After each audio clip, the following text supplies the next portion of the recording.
Hi friends, welcome on my YouTube channel सभी गणित no doubt only solution. तो friend, आज हम डिस्कस करने वाले हैं एक इम्पोर्टेंट टॉपिक को लेके। एक ऐसा टॉपिक सीटेट का जिसके 99% चांस रहते हैं क्वेश्चन के पेपर फर्स्ट में आने के। ठीक है फ्रेंड, तो जो टॉपिक का नाम है वो है सिमेट्री।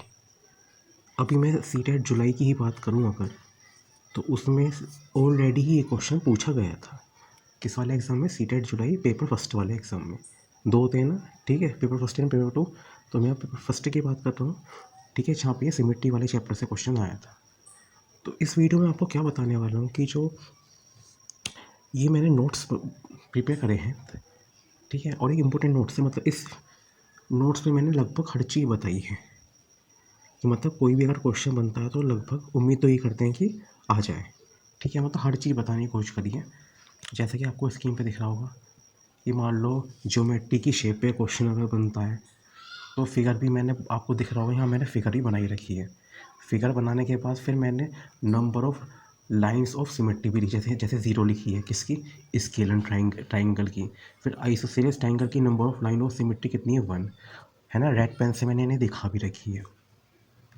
ठीक है फ्रेंड, अब इक्विलेटर ट्राइंगल की जो मतलब इनका मतलब कुछ नहीं है, जो बीच में आपको दिख रही होगी, जैसे पर मैं जैसे मैं क्या समझाना चाह रहा हूँ, मैं समझाना चाह रहा हूँ ये, इस पे आप ध्यान ना दें, ठीक है, ये मैंने इरेज कर रखा है, ठीक है, इस पे आप ध्यान ना दें तो आप समझ गए होंगे। और यहाँ पे इक्विलेटर ट्रायंगल की शेप मैंने नीचे ही बनाई हुई है, ठीक है। तो इक्विलेटर तो सब कुछ मैंने ज्योमेट्री की सिमेट्री भी इस वीडियो मतलब इन नोट्स में ली है। और अभी लेटर्स की जो होती है रोटेशनल सिमेट्री को भी बताया मैंने, रोटेशनल सिमेट्री के उसके भी नोट्स हैं, ठीक है। तो लेटर्स की सिमेट्री में क्वेश्चन बनता है, ज्योमेट्री के भी बन सकता है, रोटेशनल सिमेट्री मतलब सब कुछ आपको इसमें मिल जाएगा, ठीक है। तो ज़्यादा लंबी वीडियो होने की नहीं है, तो सब कुछ अगर आप नोट्स बनाने चाहते हैं तो नोट्स बना भी सकते हैं, ठीक है। तो सब कुछ आपको उम्मीद करता हूँ सही दिख रहा होगा। शेप्स मैंने लिखी है, रफ फिगर भी इनका बना रखा है, number of line of symmetry मैंने बताई है, ठीक है। जैसे स्केलर ट्रायंगल की number of line of symmetry क्या है? 0। आइसोसेलेस की फिगर बनाई है तो इसकी क्या होती है? 1 होती है, ठीक है फ्रेंड। इक्विलेटर ट्रायंगल की क्या होती है? इसकी क्या होती है? 3 होती है। रेड पेन से मैंने दिखाई भी है, ठीक है। और मैं अगर बात करूँ रेक्टेंगल की, तो रेक्टेंगल की 2 होती है, मैंने लिखा भी है 2 होगी, ठीक है। और पैरेललोग्राम की बात करें तो इसकी 0 होती है, ठीक है फ्रेंड। रोम्बस की बात करें तो इसकी कितनी हो जाएगी? 2 होती है। इसकी क्या होती है? Number of line of symmetry. उम्मीद करता हूँ फ्रेंड ये बात आपको समझ में आ गई होगी, ठीक है। 99% चांस रहता है इसका कि इसका एक आध क्वेश्चन, एक दो क्वेश्चन आपको मिल ही जाए, ठीक है। वो तो एग्ज़ाम के बाद ऊपर बाद में, मतलब जो एग्ज़ाम तैयार करता है, मतलब पेपर तैयार करता है, ठीक है फ्रेंड। तो अब आते हैं शेप्स रफ फिगर। अब सेकंड पे 7th है ये पॉइंट, लाइन इनफाइनेटली होती है, ठीक है। तो इसकी number of line of symmetry क्या होगी? मेन ही होगी। इसकी number of line of symmetry क्या होगी फ्रेंड? मेन ही होगी। अब 8th पॉइंट है लाइन सेगमेंट। 8वां पॉइंट आपको दिख रहा होगा स्क्रीन पे, चलो मैं जूम कर देता हूँ, वो है लाइन सेगमेंट। तो इसकी फ्रेंड एक ही होती है, ठीक है। Number of line of symmetry क्या होती है? इसकी एक ही होती है, ठीक है। एक से ये बिल्कुल बराबर उसमें चले जाएगा, ठीक है। सिमेट्री इक्वल, ठीक है। अब 9th पॉइंट है एंगल। एंगल का एकदम बीच से ही इसकी एक ही लाइन ऑफ सिमेट्री होती है, क्योंकि एंगल एकदम बीच से हम रेड पेन से मैंने कट करके दिखाया आपको, ठीक है। तो मतलब नोट्स इस तरीके से तैयार किए कि आपको कोई ज़्यादा प्रॉब्लम नहीं आने वाली, ठीक है। बिल्कुल आसान लैंग्वेज में मैंने बताया है। शेप भी बनाई है, रफ फिगर भी बनाया है, कहाँ से वो कट सकती है और कितनी होती है उसके मैंने डिजिट भी लिखी है। मान लो 2 होती है, 3 होती है। फिर आइसोसेलेस ट्रेपेजियम की अगर मैं बात करूँ, आइसोसेलेस ट्रेपेजियम, तो इसकी क्या होगी? 1 होगी, ठीक है फ्रेंड। और फिर काइट होता है, काइट भी होता है, क्वाड्रेटिल की एक शेप होती है, तो इसकी क्या होगी? 1 होगी, ठीक है फ्रेंड। यहाँ पे 11th पॉइंट आ गया। अब यहाँ पे चलते हैं। अब मैंने इंग्लिश वाली की बता रखी है, मतलब इंग्लिश के जो लेटर्स होते हैं ना, उसमें ये सिमेट्री का कंसेप्ट कैसे लगता है। जैसे ए हो गया, एच हो गया। अब मैंने इसमें 2 पार्टों में डिवाइड करा है। क्वेश्चन किस तरीके से बनता है, या तो वो हॉरिजॉन्टल लाइन ऑफ सिमेट्री पूछ सकता है, या vertical and horizontal line of symmetry पूछ सकता है, नो लाइन ऑफ सिमेट्री, ठीक है फ्रेंड। पहले में क्या है? Vertical line of symmetry. Second क्या है? Horizontal line of symmetry. आपको दिख रहा होगा थर्ड पॉइंट क्या है? Vertical and horizontal line of symmetry. चौथा क्या है? नो लाइन ऑफ सिमेट्री, ठीक है फ्रेंड। बिल्कुल ध्यान में रखते हुए ये नोट्स प्रिपेयर करे गए हैं आपके लिए। तो वर्टिकल लाइन ऑफ सिमेट्री क्या होती है फ्रेंड? AHIMO। इसमें क्या? वर्टिकल लाइन में तो खड़ी लाइन एकदम, ठीक है फ्रेंड, खड़ी लाइन से हम कट कर सकते हैं। तो AHIMO इसमें क्या होता है फ्रेंड? क्या होगा यहाँ पे, वर्टिकल लाइन ऑफ सिमेट्री हो जाएगा। ठीक है फ्रेंड। तो अब यहाँ पे जैसे अब यहाँ पे ये तो उम्मीद करता हूँ आप समझ गए, जैसे टी हो गया, यू हो गया, यहाँ पे क्या क्या है वी, इससे आप वर्टिकल और डब्ल्यू एक्स वाई, ठीक है, ये जितने भी मैंने आपको यहाँ पे लिखे हुए हैं W x why U T V, इनमें वर्टिकल लाइन ऑफ सिमेट्री आप अप्लाई कर सकते हैं। फिर आता है second point, horizontal line of symmetry. कौन सी हॉरिजॉन्टल लाइन, मतलब लेटी हुई लाइन, लेटी हुई लाइन। तो हॉरिजॉन्टल लाइन ऑफ सिमेट्री यहाँ पे भी मैंने आपको बता रखा है कि इसमें क्या होता है, लेटी हुई लाइन होती है। इसमें कौन कौन से आ जाएंगे, B C D E H I K O x. बीच बीच में साउंड की प्रॉब्लम हो रही है फ्रेंड, जैसे कि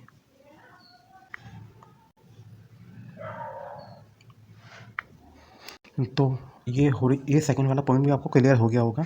ठीक है फ्रेंड। तो इसमें भी मैंने लेटर्स लिखे हुए हैं। अब आते हैं थर्ड पॉइंट पे, vertical and horizontal line of symmetry, जिसमें दोनों होते हैं, वर्टिकल भी होगी और हॉरिजॉन्टल भी होगी, लेटी हुई लाइन भी होगी, खड़ी लाइन भी होगी। इसमें कौन कौन से होते हैं, एच होता है, आई होता है, ओ होता है और एक्स होता है। ठीक है फ्रेंड। तो इसमें एच भी हो जाएगा, आई ओ एक्स, आप स्क्रीन पे देख भी सकते हैं। मान लो सर्कल की तरह समझो ओ को, इसे हम दोनों तरीके से काट सकते हैं, एक्स वाई प्लेन में। ठीक है, एक्स वाई प्लेन होता है टू डायमेंशन प्लेन। ठीक है, अगर इस तरीके से भी आप समझ सकते हैं। एच है, एच को हम दो तरीके से काट सकते हैं, वर्टिकली भी हॉरिजॉन्टल भी। आई है, दोनों तरीके से काट सकते हैं, वर्टिकली भी हॉरिजॉन्टल भी। ठीक है, एक्स को भी दोनों तरीके से। तो नो लाइन ऑफ अब जो आता है fourth point, no line of symmetry. ठीक है, उम्मीद करता हूँ आपको साउंड सही आ रहा होगा। ठीक है, तो नो लाइन ऑफ सिमेट्री कौन कौन से लेटर होते हैं इसका ही मैंने सेपरेट, मतलब इस वीडियो में सब कुछ बताया मैंने। जैसे तो नो लाइन ऑफ सिमेट्री कौन सा है, F G J L N P Q R S N Z. और फ्रेंड इसी पैटर्न पे नो लाइन ऑफ सिमेट्री पे ही क्वेश्चन पूछा गया था 2024 वाले पेपर में, पेपर फर्स्ट में, इसी नो लाइन ऑफ सिमेट्री पे। उसमें क्या, अभी मैं क्वेश्चन भी आपको दिखा दूंगा। तो नो लाइन ऑफ सिमेट्री क्या है, एफ जी जे एल, ये मतलब सारे होते हैं जो आपको स्क्रीन पे देख रहे होंगे, नोट्स आप खुद ही तैयार कर लेंगे। ठीक है फ्रेंड। तो ये नो लाइन ऑफ सिमेट्री मैंने आपको बता दी। इसके अलावा फ्रेंड, ठीक है फ्रेंड, ये कुछ रह गए थे ज्योमेट्री के, जो यहाँ, ठीक है फ्रेंड, तो ये ज्योमेट्री वाले इन्हें भी आप देख लेना। ठीक है, तो सब कुछ मैंने, ठीक है, अगर इन पे क्वेश्चन बनता है तो आप इन्हें भी एक बार देख लेना। सर्कल की कितनी होती है, मेनी होती है। ठीक है, एरो हेड की कितनी होती है, वन लाइन ऑफ सिमेट्री होती है। ठीक है, रेगुलर पेंटागन की क्या होती है, 5 होती है। ठीक है, बाकी तो मैंने सब कुछ बता ही रखा है, रेड पेन से कट करके भी दिखा रखी है। अब मैंने कुछ हिंदी में भी लिखे हैं पॉइंट्स। ठीक है, मैंने लिख के भी बताए हैं। अंग्रेजी कितने अक्षरों में वन लाइन ऑफ सिमेट्री होती है, 7 होती है। टू लाइन ऑफ सिमेट्री कितने में होती है, 3 में होती है। ठीक है, फिर अंग्रेजी वर्णमाला में कितने अक्षरों में दोनों वर्टिकल लाइन ऑफ सिमेट्री होती है, 4। मैंने तो सब कुछ बताया। रोटेशनल सिमेट्री के बारे में बताया, जिसको मैंने शुरू में जिक्र किया था। अब आते हैं क्वेश्चन पे। सीटेट जुलाई 2024 का एकदम फ्रेश सवाल है ये। Which of the following letters has no line of symmetry. निम्नलिखित किस अक्षर की कोई सेम, फ्रेंड ये गलत, थोड़ा सा गलत हो गया, ये सममित रेखा नहीं है। ठीक है फ्रेंड। तो फ्रेंड अब बताओ, अभी मैंने आपको बताया नो लाइन ऑफ सिमेट्री किसमें होती है, F G J L N O P Q R S N Z. तो इसमें एल है क्या, इस हालांकि ये तो बहुत सारे हैं, इसमें कौन कौन से ऑप्शन से मैच खा रहे हैं, ए एम एक्स, क्या ये नो लाइन ऑफ सिमेट्री, नहीं, ये तो था नहीं इसमें। तो friend no line of symmetry, इसका मतलब क्या हो गया फ्रेंड, इसका मतलब है जो इसका आंसर होगा ना फ्रेंड, वो क्या हो जाएगा, इसका आंसर हो जाएगा फ्रेंड, कौन सा हो जाएगा, एल हो जाएगा। वही एल में नो लाइन ऑफ सिमेट्री होती है, तो इसका आंसर क्या हो जाएगा फ्रेंड, एल हो जाएगा। तो उम्मीद करता हूँ फ्रेंड ये इतना इंपॉर्टेंट टॉपिक जिसमें से 99% रहता है क्वेश्चन आने का चांस, ये आपको समझ में आया होगा। यदि वीडियो सच में अच्छी लगी हो तो आप इसे लाइक करें, और यदि चैनल पर नया हो सब्सक्राइब जरूर करें, यदि वीडियो सच में आपको लगता है कुछ समझ में आया। सीटेट के कई टॉपिक पे वीडियो अवेलेबल है, आप उन्हें भी जाके चेक कर लें यदि आपको लगता है कि आपके लिए हेल्पफुल हो सकता है। ठीक है फ्रेंड, मेरा वीडियो देखने के लिए शुक्रिया।